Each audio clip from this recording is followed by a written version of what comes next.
Heyo, thanks for being here, and welcome to part one of a brand new teaching series that we're calling Being in the Way. And it's going to be a 22-part excavation of the most famous sermon ever preached, Jesus' Sermon on the Mount. And this is part one. It's called You're Already It. Here's Carl Jung.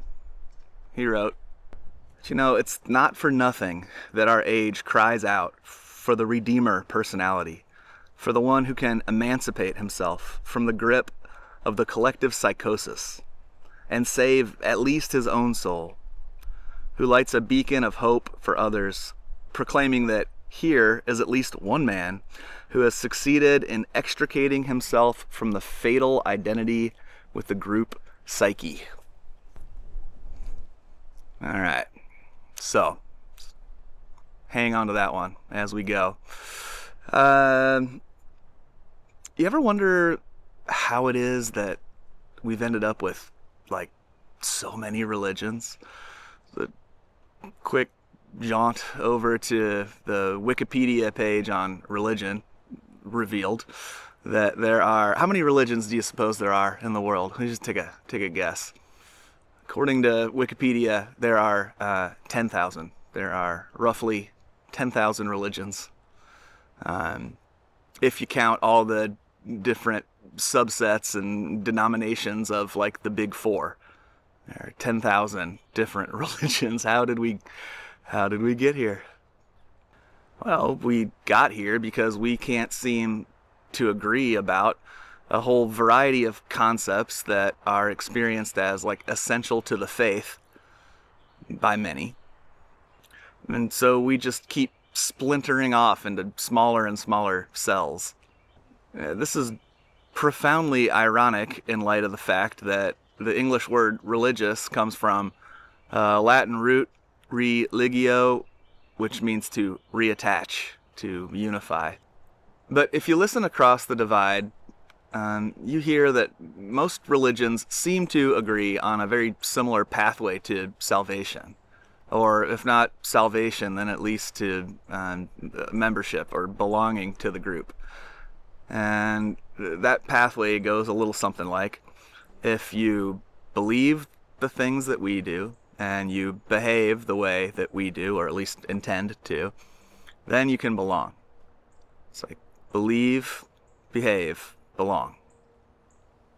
And once that framework gets into the nervous system, because what we're talking about is safety, we're pack animals.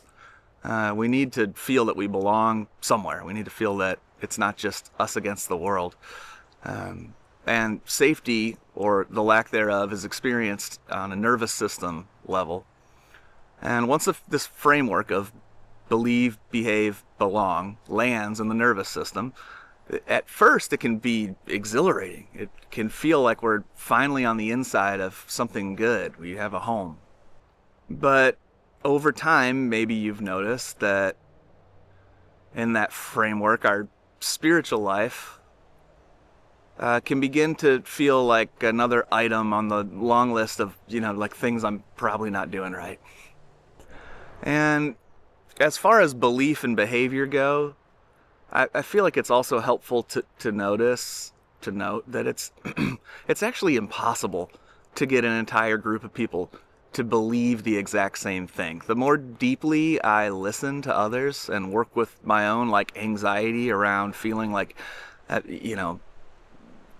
you've got to see this the same way that I do in order for me to feel safe. But just like really learning to listen and drop those defenses, the more I intuit that maybe like 10,000 religions listed on Wikipedia page is actually a bit conservative of a number, that there are actually about like as many religions as there are people. Because if there is such thing as objective truth, the only way that we can experience it is subjectively. And so there are just about as many religions as there are people. As mentioned, we are embarking on a 22-part excavation of Jesus' Sermon on the Mount. And if we ignore, or at least set aside for a moment, a couple of thousand years of interpretive framing or distortion, and we take even just the opening lines of the Sermon on the Mount seriously, we see that Jesus completely inverts the familiar religious pathway. The Sermon on the Mount begins with belonging. You're already in. You're already included. As Jesus said elsewhere in John's Gospel, you're already clean. And so this isn't going to be a series about fixing ourselves or finally arriving somewhere. It's going to be a series about learning how to be with ourselves, or as the subtitle says, practicing the art of already belonging. So context. Context is important. And if you check the setting of the Sermon on the Mount, you see that it wasn't delivered at a church service or a disciples only private event. It isn't secret knowledge that's only accessible to the insiders, behind a Patreon paywall. Instead, it's a hillside full of skeptics and the devoted, disciples, religious experts. There's foreigners. There are Pharisees who seem to primarily exist, at least in the gospel narratives, to harass Jesus and to give him a hard time.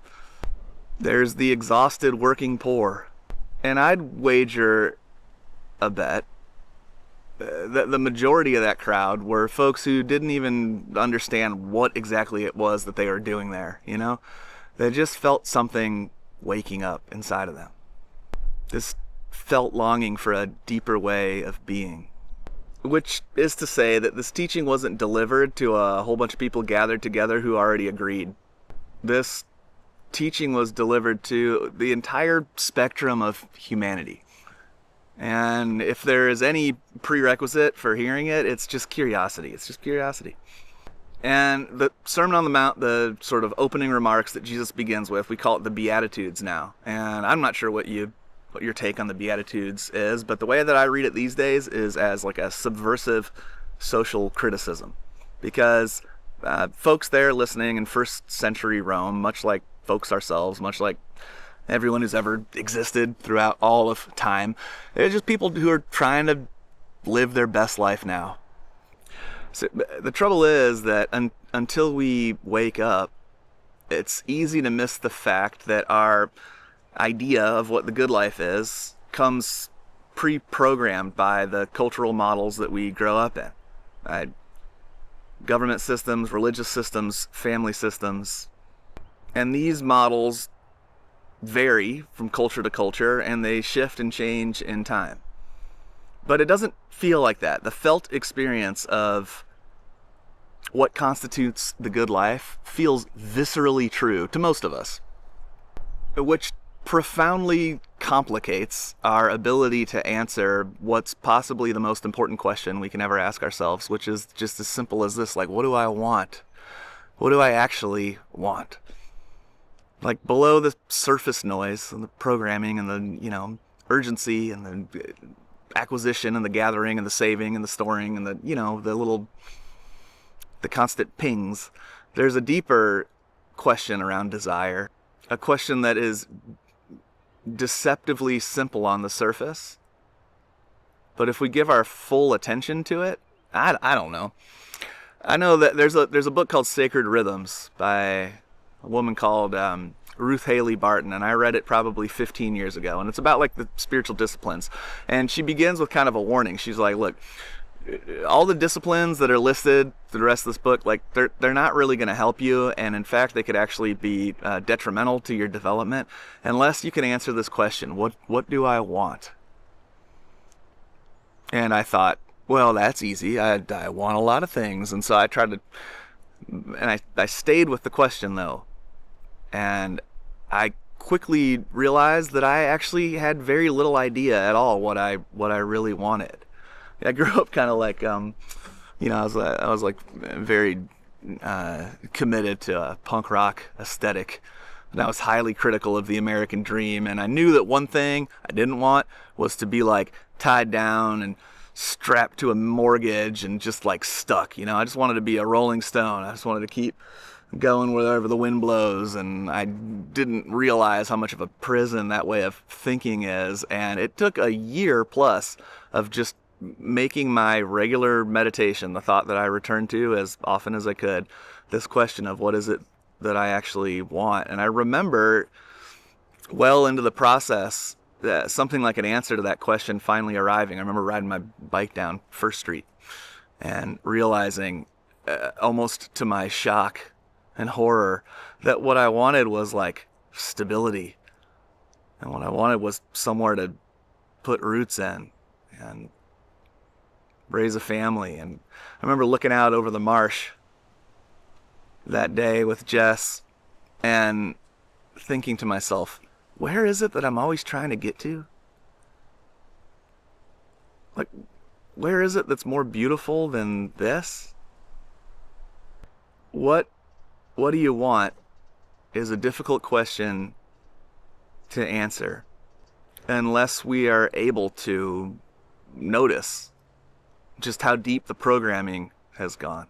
And Jesus, it seems to me, he begins this teaching with this subversive cultural critique, because he wants to point out that the systems that we build are not inherently bad. Like we need to be organized to function.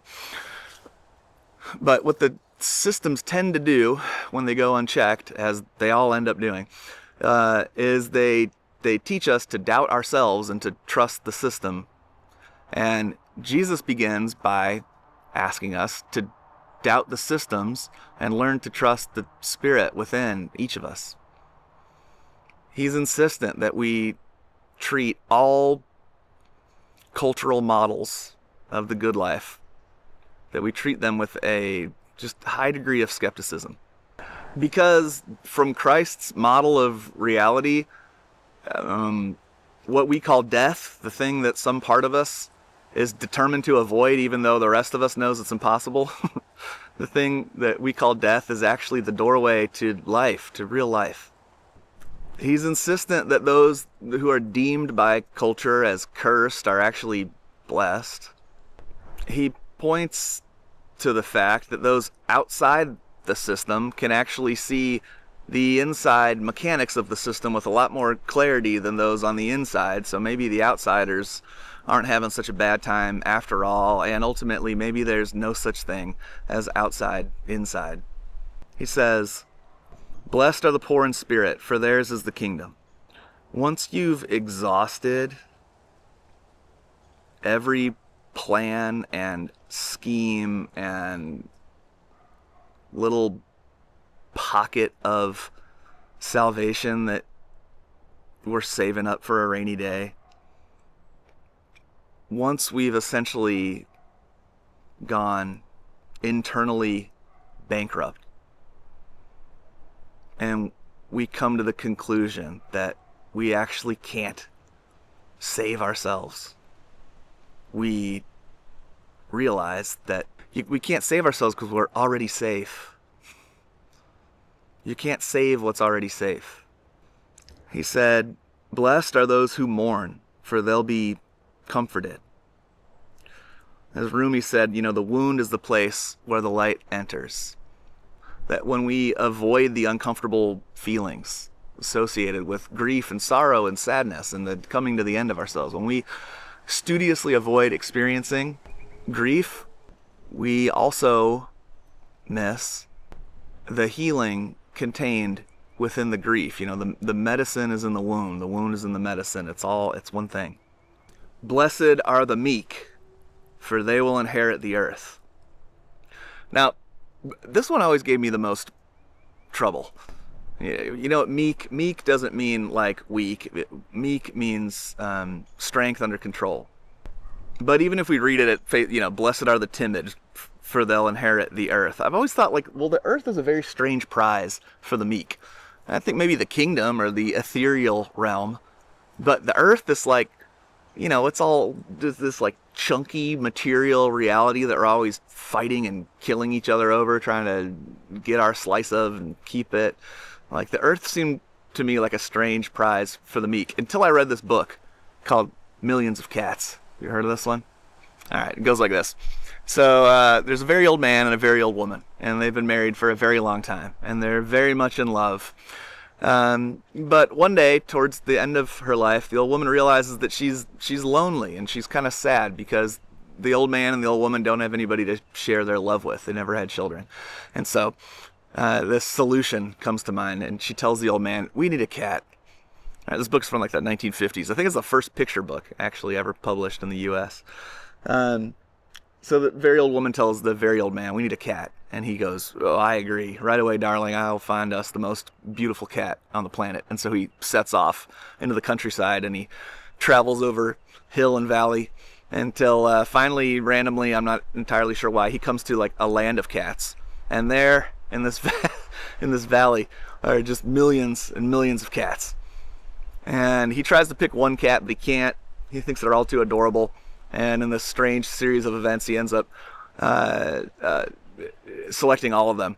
And so he's traveling home to his wife with millions of cats, and they're just a mess. They're like eating all the grass off a hillside, and they drink a whole lake dry in no time. And he gets home with all these cats, and the old woman says, "What have you done? These cats will be the death of us. We can't care for this many cats. You got to fix this. You got to go out there. Just one." I said, "One cat, just the one cat." So the very old man says, "Oh, yes, dear," right away. And he goes out there, and he addresses this legion of cats, and he says, "Listen, we only got space for one of you. So I love my wife very much, and I want to make sure that she has the most beautiful cat. And so if you could just decide amongst yourselves who's the most beautiful, I'll give you a few minutes, and then I'm going to come out and just..." And so the cats just get into this huge quarrel, and they end up savagely eating each other. And it's just this bloodbath, okay? It's a great kid's book. Until the old man looks out the window. He's frightened by this turn of events, and so he retreats inside. And once the quarreling calms down, he goes back out, and he sees that they're all gone. There's no more cats.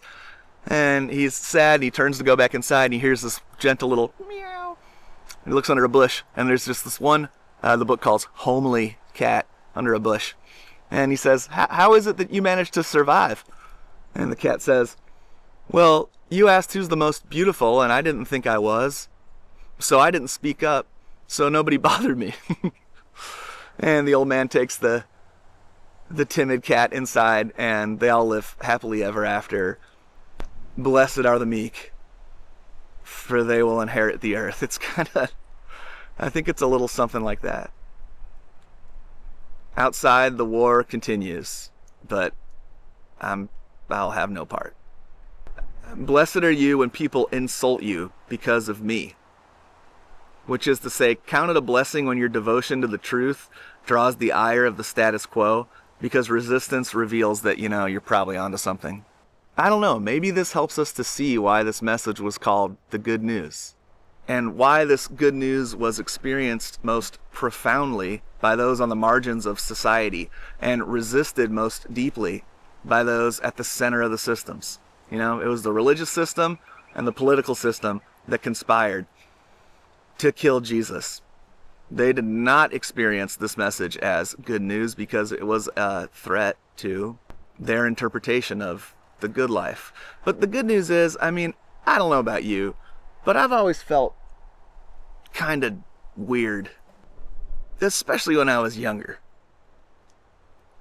I felt consistently on the outside of something that I desperately wanted to break into. And no matter how hard I tried, I never could seem to crack the code.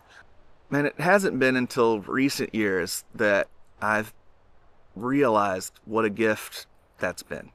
Because a case can be made pretty easily that folks who experience success by society's standards are in some ways at a disadvantage, because success for many makes it profoundly difficult to experience freedom Because freedom seems to arrive always just shortly after we're finally able to do what we've come here to learn how to do, which is to let go. You know, the word disillusioned generally carries a negative connotation. You know, I thought it was one thing and it really let me down. Now I'm disillusioned. But if you just look at the word disillusion, an illusion has dissolved. And so to this cross-section of humanity, Jesus begins the most famous sermon ever preached by completely dismantling all notions of insider, upsider, outsider, downsider, in, out.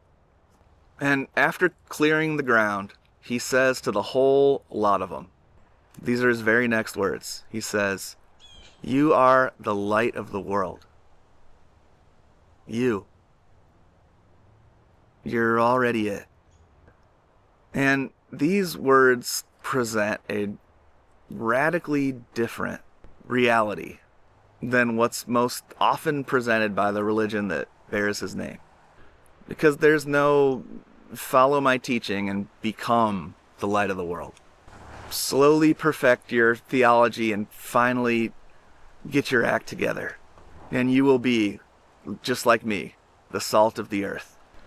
Instead, we read, you're already it. You are the light of the world, which is the very same distinction that Christ's followers attributed to Christ himself. As St. Francis has said, what you are looking for is where you're looking from. Which means that transformation isn't out there somewhere, though it does require a shift in location. But that shift in location is from the reactive edge of ourself to our one shared center. Religion organizes our spiritual life around this subtle belief that, like, something's wrong with me. But that's not where Jesus begins. The starting point for Christ is simply, you're already it. Which means that the Beatitudes aren't instructions to follow to achieve enlightenment. The Beatitudes are just a diagnostic printout, an X-ray look at a nervous system at rest. And the message seems to be, you're already home. You're already safe. There's nothing you need to do except practice the art of already belonging and watch at the kind of life that unfolds from there. All right. I think that's a wrap for today. Love y'all. Thanks for being here. See you around.